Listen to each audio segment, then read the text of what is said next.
आज हम लोग 13.3 का क्वेश्चन करेंगे, ठीक है, जिसमें फर्स्ट क्वेश्चन क्या है? फर्स्ट क्वेश्चन पढ़ा था सबने?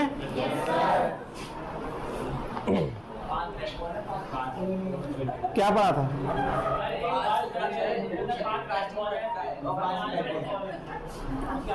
तो देखो फर्स्ट क्वेश्चन क्या कह रहा है कि एक अर्न है, अर्न मतलब एक कुछ रखने वाला कौन है, कंटेनर है।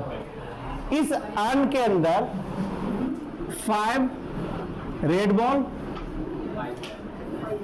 और 5 ब्लैक बॉल प्रेजेंट है, ठीक है। करना क्या है, इसमें से एक बॉल बाहर निकालना है और उसको देखना है किस कलर का है। उसके बाद उसी कलर का 2 बॉल और इसके साथ ऐड कर देना है, तो वो जो निकाला था वो भी जाएगा और 2 एक्स्ट्रा बॉल इसके अंदर चला जाएगा, तो उसी कलर का जिस कलर का बाहर निकला था, तो यहां पर चला जाएगा। तो ये क्या बन जाएगा? 12 बॉल, 12 बॉल बनेंगे। अब इस 12 बॉल में से सेकंड टाइम फिर निकालना है, और सेकंड टाइम जब निकलेगा वो रेड निकालना है। तो रेड की प्रोबेबिलिटी क्या होगी, ये क्वेश्चन बोला है। सुना क्वेश्चन क्या कर रहा है कि इसमें से बॉल निकालना है बाहर की तरफ, बॉल निकालने के बाद 2 उसी कलर का बॉल इसके अंदर रखना है, लेकिन सेकंड बार जब निकालेंगे तो वो रेड बॉल आना चाहिए। तो अब यहां से जो पहली बार जो बॉल निकालेंगे वो या तो रेड निकलेगा या तो ब्लैक। पहले जो निकला उसके बारे में कोई इंफॉर्मेशन तुम्हारे पास नहीं है, सिर्फ ये इंफॉर्मेशन है कि पहला बॉल जो भी निकलेगा उसी कलर का उसके अंदर बॉल डाल देना है, ठीक है। तो रेड बॉल की सेकंड टाइम क्या होगा, रेड बॉल ही निकालना है। तो यहां पर पहला सिचुएशन, जब तक पहला बॉल नहीं निकालेंगे दूसरा बॉल निकलेगा नहीं, जब तक उसका नाम दूसरा होगा नहीं। फर्स्ट बॉल निकालेंगे तभी तो सेकंड बॉल निकालने के लिए दूसरा नाम आना पड़ेगा। तो पहला बॉल निकाला फिर सेकंड बॉल निकाला, तो पहले के लिए तुम्हारे पास 2 सिचुएशन है, E1 और E2। E1 और E2 क्या होगा कि फर्स्ट बॉल भी रेड और फर्स्ट बॉल भी ब्लैक, 2 सिचुएशन होगा। दोनों में फर्स्ट बॉल सिचुएशन 2 है, फर्स्ट बॉल भी या तो रेड होगा और या तो ब्लैक होगा। तो यहां पर लिखेंगे E1 डिनोट, ठीक है, फर्स्ट बॉल बी रेड और E2 denote first ball be black, ठीक है, निकला। और ए क्या होगा, सेकंड बॉल बी रेड, क्या second ball be red, second ball क्या होगा, रेड होगा। तो अब देखना प्रोबेबिलिटी ऑफ E1 कितने बॉल निकालने का रहा है, 1 बॉल, 2 बॉल भी बोल सकता है, लेकिन बोला क्या है 1 बॉल। अगर 2 बॉल होता है तो 2 के बारे में से देखते। 1 बॉल निकालने का रहा था, 1 बॉल का प्रोबेबिलिटी क्या होता है, जो 10th क्लास में प्रोबेबिलिटी पढ़ा था, एक ही चीज का प्रोबेबिलिटी पढ़ा था 10th क्लास में, favourable outcome upon total outcome. तो 5/10 ऑफ प्रोबेबिलिटी ऑफ E2 करेंगे 5/10, ठीक है। इतना करने के बाद इन E1 सिचुएशन, E1 सिचुएशन क्या कर रहा है, 2 more additional red ball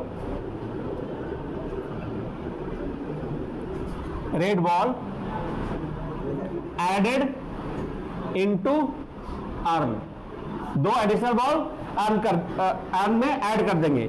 then क्या होगा, टोटल रेड बॉल कितना हो जाएगा, टोटल रेड बॉल 7 और टोटल बॉल कितना होगा 12। अब इसमें सेकंड बार क्या निकालना है, रेड। तो probability of red given that E1 के सिचुएशन में रेड बॉल की प्रोबेबिलिटी क्या होगा, तो 7/12। अब आता है E2 सिचुएशन। इन E2 situation 2 more additional black ball added into earn, 2 black ball क्या करेंगे उसमें अर्न में डाल देंगे। अब अगला क्या करना है इसका, तो टोटल रेड बॉल कितना होगा, रेड बॉल में कोई चेंजिंग नहीं हुआ, 5 ही रहेगा। क्यों रेड बॉल के बारे में बात कर रहे हैं हम, क्योंकि निकालना रेड है, तो रेड बॉल क्या है 5, फेवरेबल आउटकम सेकंड बार क्या है रेड। टोटल बॉल कितना होगा, टोटल बॉल 12 होगा। क्यों, क्योंकि ब्लैक तो 2 डाला है ना, तो 12 हो गया। तो probability of A E2 equal to क्या हो जाएगा 5/12। क्लियर।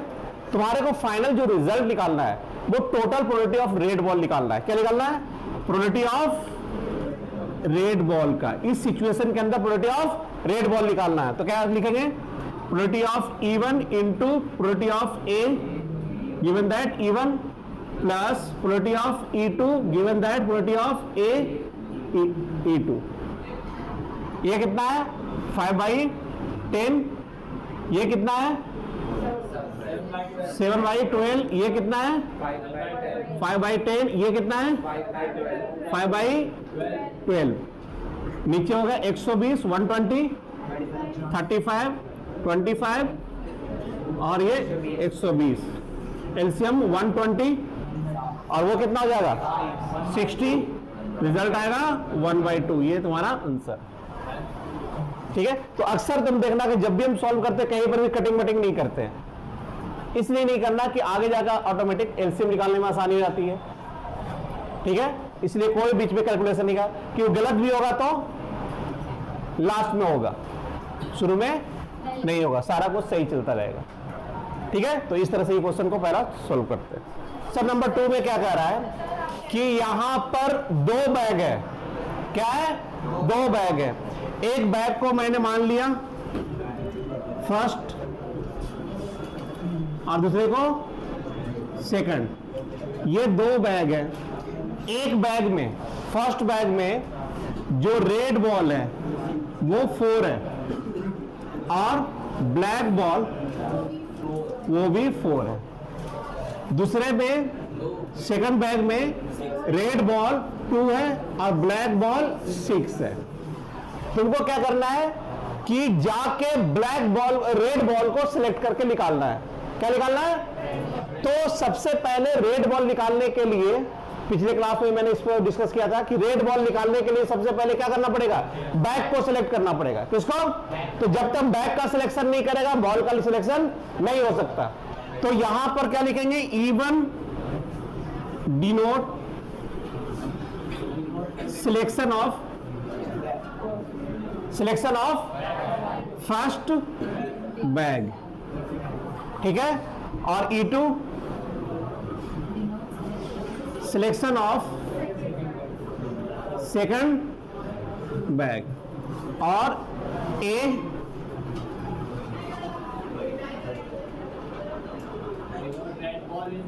ड्रॉन बॉल भी रेड। ड्रॉन बॉल क्या होगा, रेड। ठीक है, तो बैग कितने बैग हैं, तो प्रोबेबिलिटी ऑफ E1 क्या होगा 1/2, प्रोबेबिलिटी ऑफ E2 1/2। ये किसका प्रोबेबिलिटी निकला, बैग का, बॉल का नहीं, बैग का। अब probability of A given that E1 में कितने A का डिमांड है, A कितने है 4, तो क्या हो गया 4/8। और प्रोबेबिलिटी ऑफ E2 कितना होगा 2/8। निकालना फाइनल है कि तुमको फर्स्ट बैग से अगर बॉल निकाला तो उसकी प्रोबेबिलिटी क्या होगा, मतलब कि probability of E1 given that A। Formula क्या होगा, अब यहां पर तुमको बेस थ्योरम लगा, इससे पहले वाला क्वेश्चन में बेस थ्योरम नहीं, टोटल प्रोबेबिलिटी निकाला था। तो क्या होगा, favourable outcome probability of E1 into probability of A given that E1। यहां पर टोटल आउटकम में probability of A given that E1 plus probability of E2 probability of A given that E2। अब इसमें इंफॉर्मेशन सारे रख देंगे, क्या क्या इंफॉर्मेशन है, 1/2 इंटू 4/8, 1/2 इंटू 4/8 प्लस 1/2 इंटू 2/8। देख नीचे का 2 इंटू 8, 2 इंटू 8, 2 इंटू 8 कैंसिल हो जाएगा, सारा कैंसिल हो जाएगा। जब कैंसिल हो गया तो बचा कितना 4 और नीचे 4 प्लस 2, 4/6, रिजल्ट आया 2/3, ये हमारा आंसर है 2/3। ठीक है,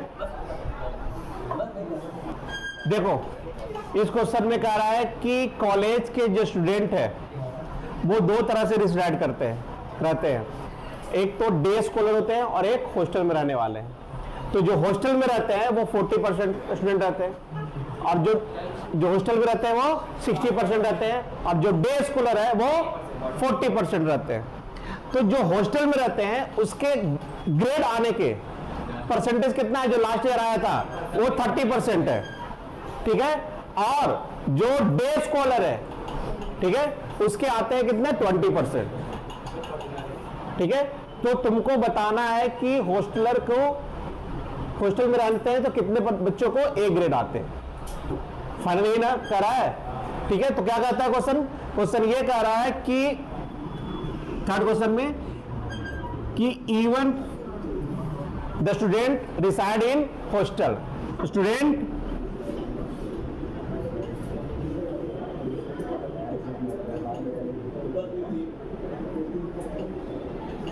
हॉस्टल, ठीक है, और E2 डे स्कॉलर, क्या है, day scholar. A student get A grade, तो हॉस्टल में रहने वाले बच्चों की प्रोबेबिलिटी क्या है, 60/100 और डे स्कॉलर रहने वाले बच्चे की प्रोबेबिलिटी क्या है, 40/100। अगर नहीं भी दिया रहता तो हम क्या करते, 40/100 ही लिखते कि बाकी बच्चे लिखा 40% नहीं, बाकी लिखा था, बाकी वो बच्चे कहाँ रहता है, डे स्कॉलर, तो मतलब 40% जो बच्चे हैं वो घर में रहते हैं। उसके बाद पिछले साल क्या हुआ था कि ए ग्रेड लाने वाला बच्चा क्या है, ज्यादा था किसका, 30/100 और डे स्कॉलर का 20/100। निकालना किसका है, probability of A grade, hostel वाले का। तो क्या हो जाएगा, probability of E1 into probability of upon probability of E1 plus probability of E2। बस क्वेश्चन में एक ही चीज देखा होता है कि इंफॉर्मेशन ढूंढो, अगर इंफॉर्मेशन मिल गया तो तुम्हारा क्वेश्चन सॉल्व हो जाएगा। तो E1 कितना है, into 30/100, 60/100 into 30/100 into plus 40/100 into 20/100, नीचे का सारा 100 कैंसिल, बचा कितना, 800।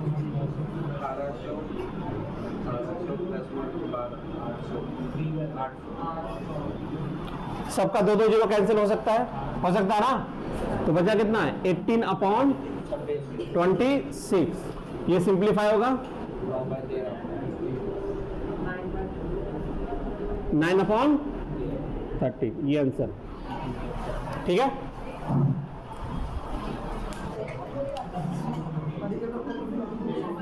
देखो क्वेश्चन नंबर 4, यहां पर जो क्वेश्चन दे रखा है बहुत आसान क्वेश्चन दे रखा है, लेकिन एग्जाम में कभी कभी चेंज आता है। एग्जाम में तुम्हारे पास कोई इंफॉर्मेशन नहीं रहेगा, ठीक है, जितना सारा इंफॉर्मेशन दे रखा है वहां पर नहीं रहेगा।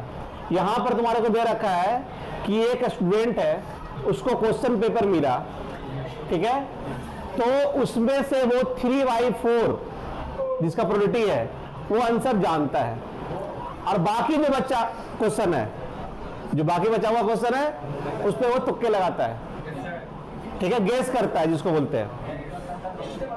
तो गेस करता है, और उसका गेस करने का जो मल्टीपल एमसीक्यू जो दे रखा है, मल्टीपल चॉइस क्वेश्चन दे रखा है, वो 4 ऑप्शन का है। इसमें लिखा हुआ डायरेक्ट प्रोबेबिलिटी लिखा हुआ 1/4, लेकिन एग्जाम में प्रोबेबिलिटी नहीं लिखा रहेगा, एग्जाम में कुछ और लिखा रहेगा, सिर्फ लिखा रहेगा कि मल्टीपल क्वेश्चन है। तो तुमको निकालना है कि जब वो जानता है तो कितना प्रोबेबिलिटी होगा उसका, ठीक है। तो 2 सिचुएशन दे रखा है क्वेश्चन में, एक है कि बच्चा जानता है और दूसरा पार्ट उसका गेस करता है। लेकिन एग्जाम में 3 केसेस आ सकते हैं, एक बच्चा जानता है, दूसरा गेस करता है और तीसरा छोड़ देता है। 3 केसेस देता है, ठीक है।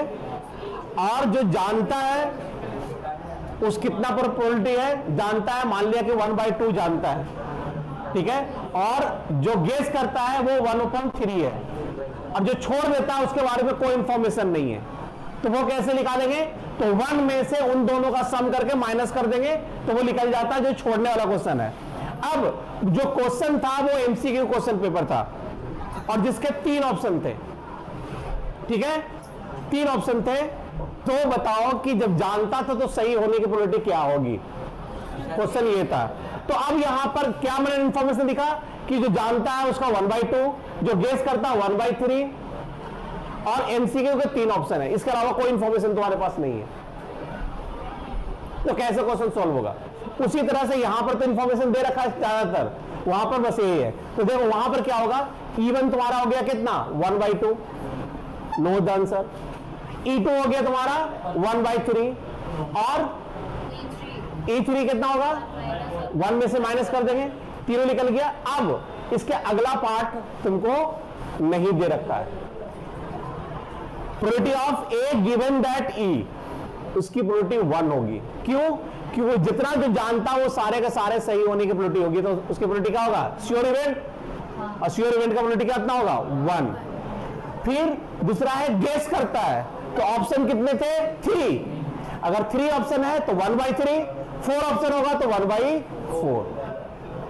समझ आ रहा है? Probability of A given that E2 में कितना आएगा? अगर 3 ऑप्शन का क्वेश्चन है तो 1/3, 4 ऑप्शन का क्वेश्चन है तो 1/4, वो दिया रहेगा। तीसरा ऑप्शन क्या है? छोड़ देता है। तो छोड़ देता है तो उसका प्रोबेबिलिटी क्या होगा? 0। तो इस तरह से फाइंड करेंगे। अब यहां पे क्वेश्चन क्या दे रखा है कि 2 तरीका है, एक जानता है, दूसरा गेस करता है। तो यहां पर लिखेंगे E1 क्या रिप्रेजेंट कर रहा है? Student knows the answer. क्या? Student knows the. E2 क्या होगा?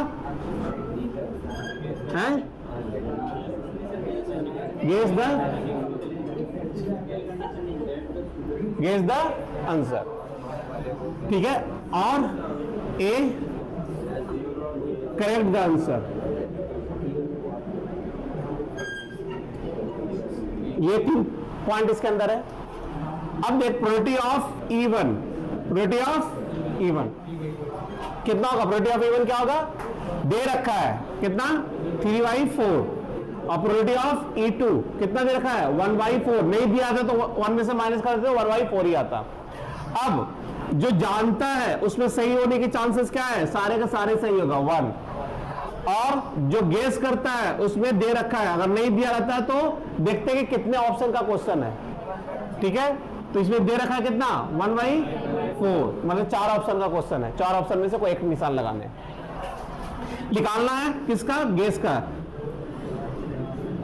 कि नॉन का? नॉन का निकालना है, ठीक है।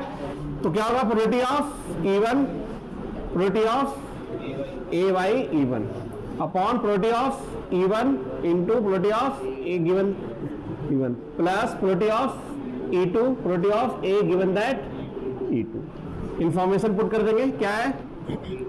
3/4 into 1 upon 3/4 into 1 plus 1/4 into 1/4।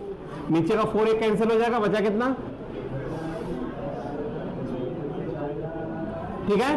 क्या हो जा रहा है ये?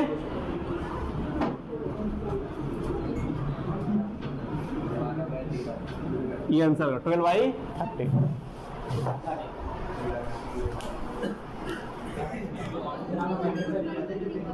हाँ देखो क्वेश्चन नंबर 5, क्वेश्चन नंबर 5 में क्या आ रहा है कि इसमें कुछ पर्सन को डिजीज है, कुछ पर्सन को डिजीज नहीं है, ठीक है। फिर उसका ब्लड टेस्ट किया गया। क्या किया गया?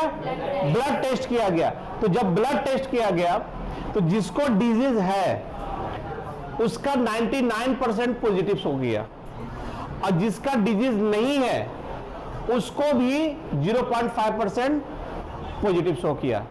अब बोला कैसे, तो एग्जांपल के तौर पे अभी हम लोग कोविड से फेज से गुजरे हैं ना, तो अभी किसी को मतलब सिम्टम दिखा, किसी को नहीं दिखा, लेकिन जब चेक किया गया तो जिसको नहीं दिखा उसको भी पॉजिटिव दिखा दिया।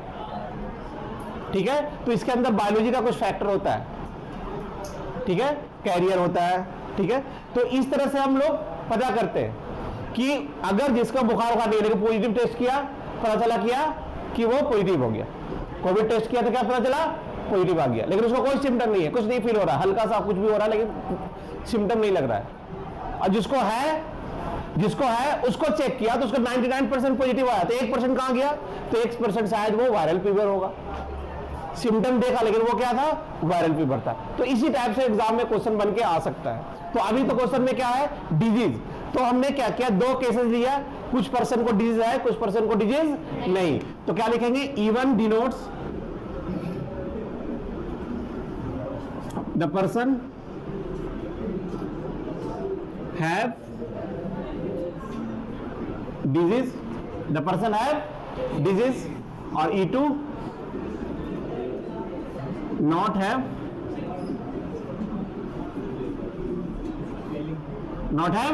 disease। ठीक है, और A क्या है, shows positive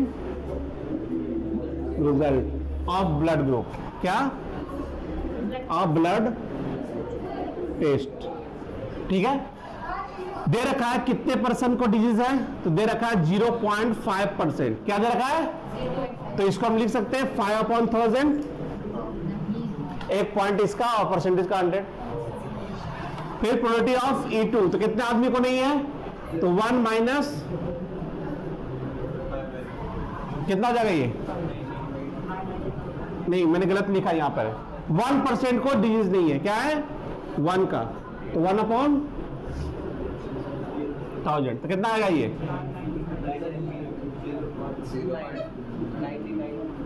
आ गया। क्या लिखा हुआ है कि 1% को डिजीज है और बाकी को डिजीज नहीं है, तो बाकी कितना, 1 में से 1% को माइनस कर देंगे, तो इतने परसेंट को डिजीज नहीं है। अब जिसको डिजीज है उसका पॉजिटिव शो क्या करेगा, 99%, कितना, 99/100, और जिसका नहीं है उसको 0.5%, मतलब कि 5/1000। अब निकालना है कि प्रोबेबिलिटी निकालो जिसको डिजीज है, the person have a disease, तो प्रोबेबिलिटी ऑफ E1 बाई ए निकालना है। क्या निकालना है, प्रोबेबिलिटी ऑफ E1 बाई ए। तो एक चीज गौर से देखो, ये 1000 है, ये 1000 है, ये 100 है, ये 1000 है, तो इसको क्या करें, इसको भी सेम यूनिट में कन्वर्ट करने के लिए ऐसा लिख सकते हैं, कोई इफेक्ट नहीं पड़ेगा, बस मेरे को क्वेश्चन को सॉल्व करने वक्त आसान हो जाएगा। फॉर्मूला क्या हो गया, probability of E1 into probability of E1 upon probability of E1 into probability of plus probability of, clear, ठीक है।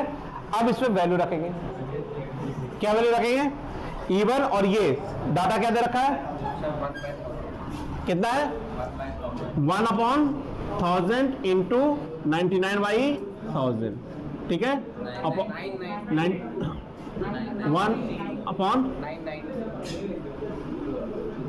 ठीक है।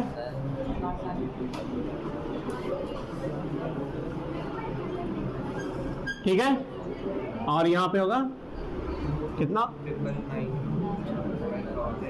इंटू,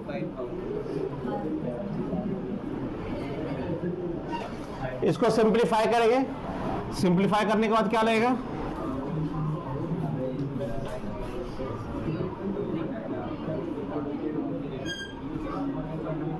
ये हो गया, ठीक है। सब में से 9 कॉमन निकले, कैंसिल हो जाएगा, तो ये कितना बचेगा, 9 कॉमन निकलेगा तो 110 plus 111 into 5, 110 upon 110 plus 555, add करेंगे कितना आएगा, 110 अपॉन 5 6 6 कटेगा भी, कैंसिल होगा, कैंसिल होगा, कितना आएगा?